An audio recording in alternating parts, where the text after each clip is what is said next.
तर जय शिवराय मित्रांनो, 60 चॅलेंज मधला आपला आजचा तिसरा ब्लॉग स्वागत त्या ब्लॉग मध्ये. तर मी शेतामध्ये आलेलो होतो आणि तुम्हाला आहे ना आपलं शेत दाखवत होता. या शेताची पहाटी काढली होती आणि हे शेत बघा ना किती मस्त प्लेन दिसतं तेव्हा. एकदम डायरेक्ट लेवल टू लेवल आहे.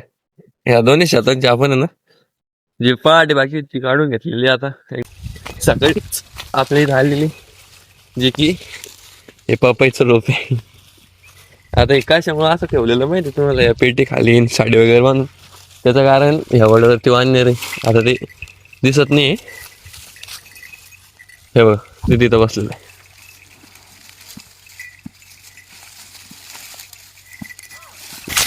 तर या वांजरांमुळे ना हे रोप असं झाकून ठेवलेलं आहे.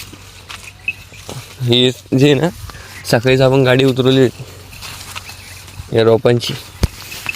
आता आधीच्या ब्लॉगमध्ये तुम्ही बघितलं होतं, आपण त्याच्या आधी ब्लॉग टाकलेलं होतं. लय दिवस झाले की आपलं जे रोप आहे ना पपईचं ते खराब झालेलं होतं, तर त्याला थोडंफार बाकी होतं.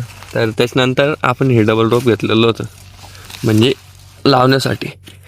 आता ते जे रोप आहे ना ते त्याला बेकार होऊन त्यातलं थोडंफार चांगलं होतं. 1-2 दिवसामध्ये आता आपल्याला लावून घ्यायचं, कारण की नाही तर नाही लावलं ना तर हे पण रोप खराब होऊन जाईल. तर आपण आता तिकडे ड्रिपिंग वगैरे करून ठेवलेली, मस्त नळ्या वगैरे लावून ठेवलेले, आता लावून देऊ. आणि आता हे शेत पण चांगलं आपलं क्लिअर झालेलं एकदम ओकेमध्ये.